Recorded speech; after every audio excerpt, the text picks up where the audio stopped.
Peter sits in his home office, surrounded by old photographs. His hands tremble slightly as he adjusts the camera. "I'm Peter Whitmore. I'm 73 years old." He pauses, swallows hard. "Some of you might remember me from a few weeks back. The messages, God, there were so many messages. Thank you for that. But today, I need to talk about something I couldn't bring myself to say then." His eyes glisten. "Something that's been suffocating me for 6 years. And I need you to hear this. Really hear it. Because what I'm about to tell you could save you from a pain that never, ever goes away." Peter picks up a faded wedding photo from 1972. His finger traces Susan's face. "My wife, Susan. We were married for 41 years. He lets out a bitter laugh. 41 years. That's longer than some of you have been alive. And for most of that time, I thought we had a good marriage. Not perfect, but good. Solid." His voice cracks. "I was so damn sure we were fine." He sets the photo down, unable to look at it. But here's the truth nobody tells you. You can live with someone for 4 decades and still not know them. You can share a bed, a home every single day, and still be complete strangers in the ways that actually matter. Peter closes his eyes. We can see him transported back to that moment. Susan died 6 years ago. Pancreatic cancer. His breathing becomes uneven. Diagnosed in March, gone by July. 4 months from healthy to gone. He opens his eyes, staring at nothing. And in those final weeks, lying in that hospice bed, her body failing but her mind still sharp, she looked at me with those beautiful eyes and said something that I think about every single day. His voice drops to barely a whisper. She said, "Peter, we wasted so much time being right instead of being close." He slams his hand on the desk, startling himself. I didn't understand it. I got defensive. "What are you talking about?" I said. "We had a good marriage. We made it work. He stops, his face crumbling. But even as the words left my mouth, I knew. God help me, I knew she was right. Peter stands, pacing now, unable to sit still with the memory. We weren't close. We were comfortable. And comfortable isn't the same as connected. He stops at the window, looking out. For years, Susan would try. She'd come to me with this light in her eyes and say, "Let's take a pottery class together." Or, "Why don't we go dancing anymore? Remember when we used to dance?" He turns back to the camera, pain etched on his face. Or late at night, she'd touch my arm and whisper, "Can we just talk? Like we used to talk for hours?" His voice hardens with self-loathing, and every single time I had an excuse. Too tired, too busy, too expensive, too impractical. He shakes his head. "Not tonight, honey, maybe later." A long pause. Later. Always later. He sits back down heavily. I wasn't trying to hurt her. I swear to God I wasn't. I just thought we had time. I thought those little moments didn't matter. I thought the big things. Providing for her, being faithful, showing up every day. I thought those were enough. He looks directly at the camera. They weren't. Peter's voice becomes urgent, almost pleading. "You see, I thought love was about grand gestures, being there during the crises, paying the bills, not leaving." He leans forward. "But what I didn't understand, what I wish to God someone had told me, is that love is built in the tiny, unremarkable moments." He counts on his fingers. The conversations you have over breakfast, the walks you take for no reason, the way you listen, really listen, when your partner tells you about their day, even if it's boring, even if you're tired. His hand drops. I stopped doing those things. His voice breaks. Not all at once. It happened so gradually I didn't even notice. One missed conversation led to another. One, "Not tonight, I'm tired," led to 1,000. One, "We can do that later," became never. Peter picks up another photo. Susan in her 50s, smiling but with distant eyes. And Susan, being Susan, she adapted. His jaw clenches. She stopped asking me to dance, stopped suggesting we take classes together. Stop trying to have those deep conversations. He sets the photo down gently. She found her own friends, her own activities, her own life. A tear rolls down his cheek. We became roommates who happened to be married, polite, considerate, fundamentally alone. He wipes his face roughly. I didn't see it, or maybe I saw it and told myself it was normal. This is just what happens in long marriages, I think. The passion fades. You settle into routine. You become comfortable. He spits the word out. Comfortable. That word makes me sick now. Comfortable is just another word for complacent, for giving up. Peter's hands grip the edge of his desk. When Susan got sick, everything changed. Suddenly, we had a deadline. His voice shakes with barely contained emotion. Suddenly, all those things I thought we'd do someday, they had a very clear expiration date. He takes a shuddering breath, and in those final months, we talked more honestly than we had in 20 years. She told me things I never knew, dreams she'd given up on, hurt she'd carried silently, times she'd felt invisible in her own marriage. He can barely get the words out. Invisible. My wife felt invisible to me. Peter stands abruptly, turning away from the camera. His shoulders shake. One night, about 3 weeks before she died, her voice was so weak I had to lean in close to hear her. He turns back, tears streaming down his face. She told me about Scotland. Her grandmother was from there. She'd always dreamed of seeing the Highlands, walking through those villages, understanding where she came from. His voice rises with anguish. She'd mentioned it to me, not once, dozens of times over the years. And every time, I said no. He's almost shouting now. Too expensive, not a good time. Maybe when we retire. He collapses back into his chair. We never went. She'll never see Scotland now, and it's my fault. A long silence. He struggles to compose himself. She wasn't angry when she told me this. That's what destroyed me. There was no anger, just sadness, like she'd accepted years ago that I wasn't going to be the partner she needed. Peter's voice is raw, stripped of all defenses. I asked her why she never pushed harder, why she didn't just insist we go. He looks directly into the camera.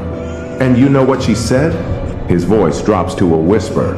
I didn't want to make you do something you didn't want to do. I wanted you to want to do it with me.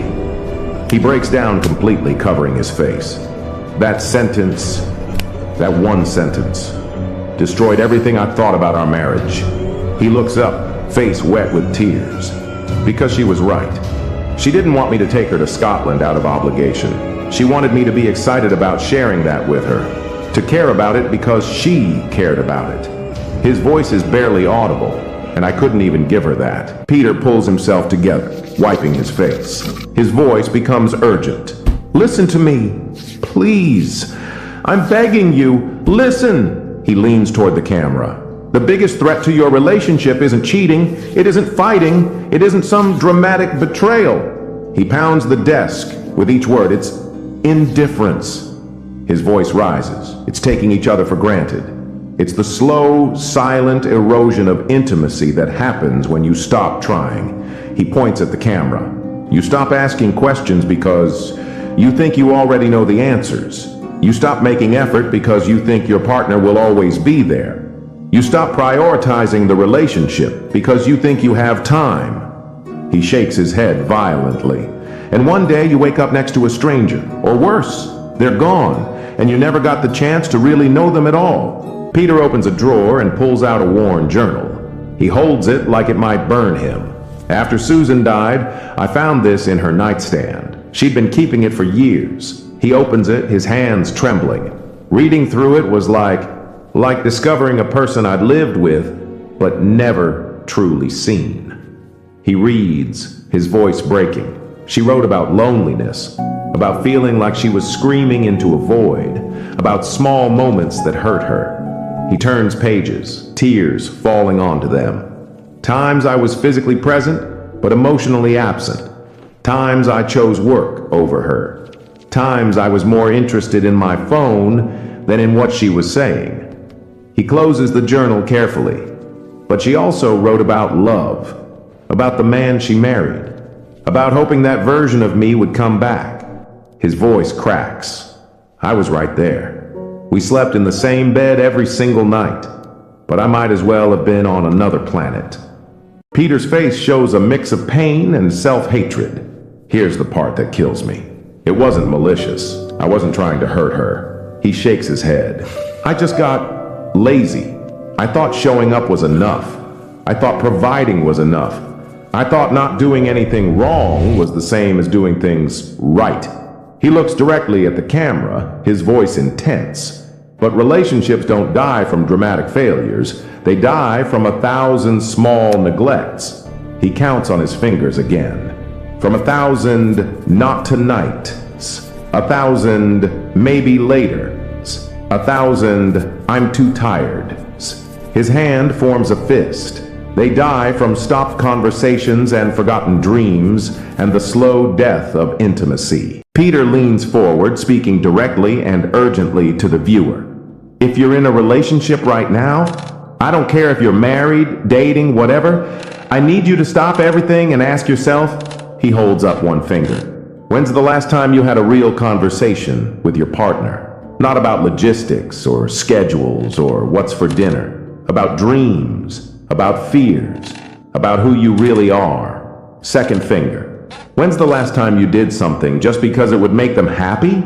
Not for a birthday or anniversary, just because. Third finger. When's the last time you looked at them, really looked at them, and felt grateful they're in your life? He drops his hand.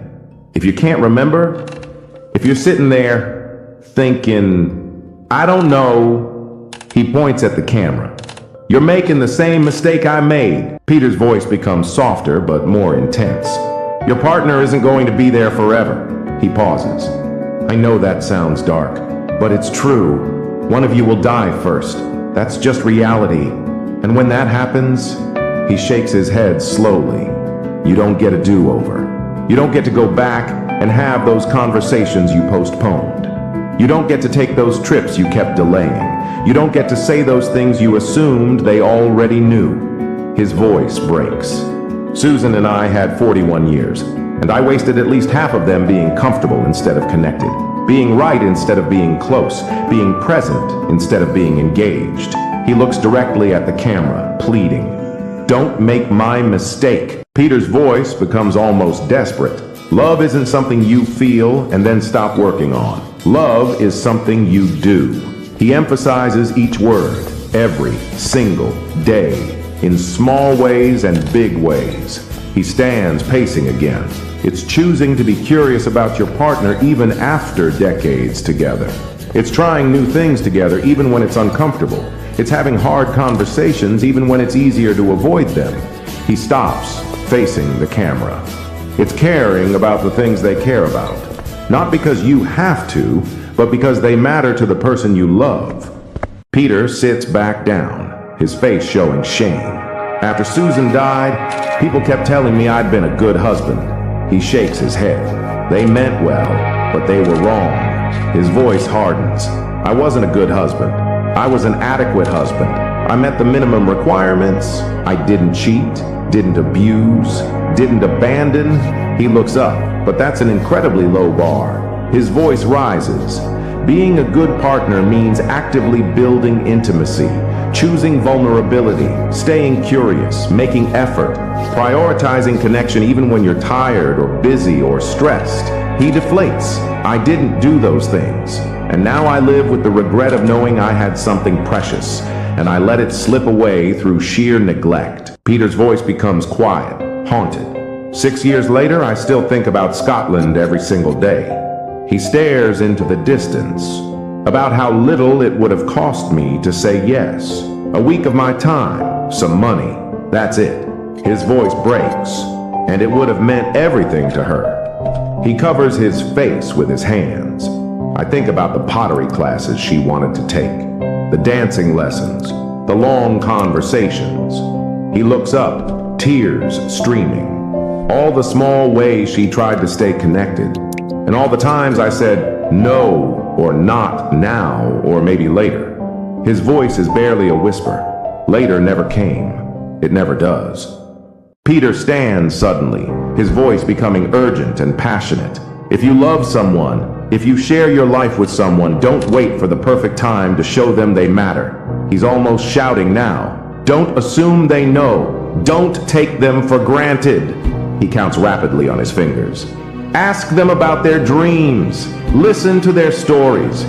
Do the things they suggest, even if they don't interest you particularly, because strengthening your bond should interest you. He slams his hand on the desk. Be present. Be curious. Be intentional. His voice drops, becoming almost a whisper. Because one day you'll be where I am. Peter sinks back into his chair, suddenly looking every one of his 73 years. Sitting alone, looking through old photographs, reading journals you never knew existed. His voice is hollow. Realizing you had everything you needed and you didn't appreciate it until it was gone. He looks directly at the camera. I'm not telling you this to make you feel guilty. I'm telling you this because you still have time. His voice becomes urgent again. Your partner, if you have one, is still there. Still breathing. Still hoping you'll see them. He leans forward. You can still have those conversations. Take those trips. Make those memories. He pounds the desk once softly. But you have to do it now. Peter picks up the honeymoon photo again, his hands gentle. On my desk, I keep this photograph of Susan from our honeymoon, 1972. He smiles through tears. She's laughing, squinting in the sun, her hair blowing in the wind, so full of life and hope and dreams. The smile fades. And I think about the woman she became, still beautiful, still kind, but with a quiet sadness in her eyes. His voice breaks completely. That I put there. Through years of benign neglect. He sets the photo down carefully. Susan was right. We wasted so much time being right instead of being close. Peter looks directly into the camera one last time, his face showing the full weight of his regret and his desperate hope that others will learn from it. Don't waste your time the way I wasted mine. His voice becomes fierce. Love the people in your life actively, intentionally, while you still can. He reaches toward the camera as if reaching toward the viewer. Because one day, maybe tomorrow, maybe in 40 years, they'll be gone. He pulls his hand back, and all you'll have left are the memories of the moments you shared. His voice drops to barely a whisper, and the ghosts of all the moments you let slip away.